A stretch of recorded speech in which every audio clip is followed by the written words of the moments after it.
Anong ginagawa mo dito? Teka muna, di ba ikaw ang dapat ko tinatanong yan? Ano bang ginagawa mo dito na kasama yung mamamatay tao na yan? Ma'am, maniwala po kayo sa akin. Wala akong kasalanan. Ma! Para yan sa pagsisinungaling mo sa harapan ko. Ma'am, dinipensa ako lang sa... Para yan sa pananakit mo sa aking apo. Ma, tama na! Sa dinami-dami ng pwede mong banggain, nagkamali ka ng pagpili. Ngayon, matitikman mo ang poot ni Doña Soledad Silvestre.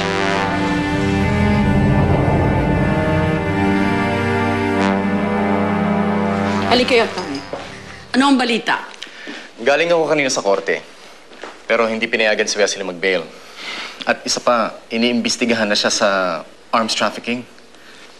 Attorney, akala ko ba kaya mong ilabas sa kulungan si Wesley? Tapos ngayon, iniimbestigahan sa arms trafficking. Ginagawa ko naman ng lahat. Pero talagang mainit sa atin ng mga NBI. At isa pa, desidido silang gamitin si Wesley para makuha ka, Amadeo. Pero don't worry, may mga kinakausap na akong tao. Pinapalipat ko ang kaso sa probinsya ng San Mateo. And I'm sure, maaabsuelto siya kung doon natin gagawin ang kaso. San Mateo? Ang layo yata nun. Attorney, kaya mo bang ilabas si Wesley sa kulungan o hindi? Susubukan ko, Amadeo. Pero, tatapatin kita. Mukhang mahihirapan tayo eh. Oo. O kung mahihirapan ka, edi lumayas ka na lang. Pero, Amadeo...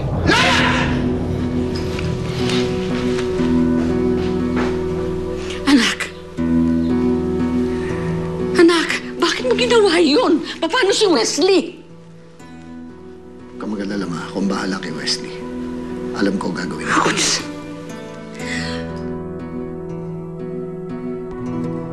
Di ko maintindihan kung bakit kailangan mong dalawin yung kriminal na yon. Gusto ko lang pong malaman kung ano talaga nangyari. Natural sasabihin niya sa'yo, inosente siya. Ma, naniniwala ako wala siyang kasalanan. Sinong may kasalanan, si Louie? Naku, Mara, ikaw kung makapagsalita ka, no? Para bang hindi mo anak yung nasaktan. Mas kinakampihan mo pa yung kriminal na yun kaysa sarili mong anak. Hindi naman po sa ganun, Mama. Ang sa aking lan, kawawa naman si Martin kung makukulong siya nang wala siyang kasalanan. Sino gusto mong makulong? Ha? Si Louie? May kasalanan siya. Dahil inaway niya ang aking pamilya. Para sa akin, sapat na yun para siya makulong.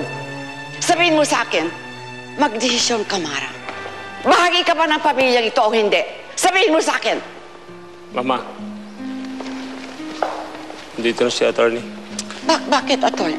May problem ba tayo? Senyora, nabasa ko na ang final report ni Captain Rodriguez at mukhang magkakaproblema tayo doon. Anong problema? Hindi tugma ang ebidensya na nakuha nila sa statement ni Louie. Nag-positive rin ang fingerprints ni Louie sa isa sa mga baril na natagpuan sa kwadra. Anong ibig sabihin nun? Well, ang ibig sabihin nun, mukhang kumbinsido si Captain Rodriguez na inosente si Martin. Martin, nakausap ko na si Captain Rodriguez. Sinabi ko na sa kanya lahat. Sinabi ko sa kanya na nakita ko naman talaga na pinagtutulungan ka ng mga tauhan ni Louie. Kaya lang, sabi niya, baka daw hindi daw magamit sa korte yun. Kasi hindi ko naman daw nakita yung buong pangyayari. Pero huwag ka mag-alala. Kung sakaling kailangan akong tumistigo sa korte, titistigo ko para sa'yo. Alam mo naman na hindi kita pababayaan eh. Kuya George, maraming salamat sa lahat ah. Maasahan talaga kita sa lahat ng bagay. Nako, parang malaking problema nga ito. Ma, walang problemang hindi nagagawa ng paraan. Pera, bayaran. Pero minsan tinanggihan na tayo ni Rodriguez. Pagka mamaya maghinala pa siya na may tinatago si Louie kapag nilapitan natin siya. Kung hindi pera ang gusto niya, meron pa tayong hawak na halas. Mama, ako nang bahala. Aayusin ko ang anomalyang ito. Tayo na sa study room. Mag-usap tayo doon.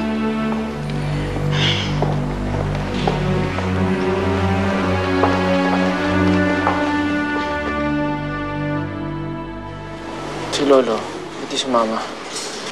Ano? Teka nga. Ikaw naman na-emote na ako. Asan nga ba lolo mo? Nasa bayan. Ano? Kinausap yung mga abogado mo. Pero alam mo, kung ako, ibang abogado ang kukunin ko para sa'yo. Sino? Si Leilani. Tingnan mo, Martin, eh. Sikat na siyang abogado. Ano akalain mo? Ang kalaban niya ay anak ng congressman.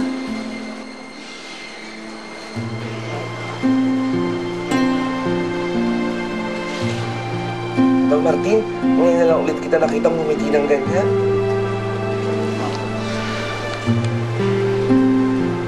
Tutuwa lang ako para kay Leilani.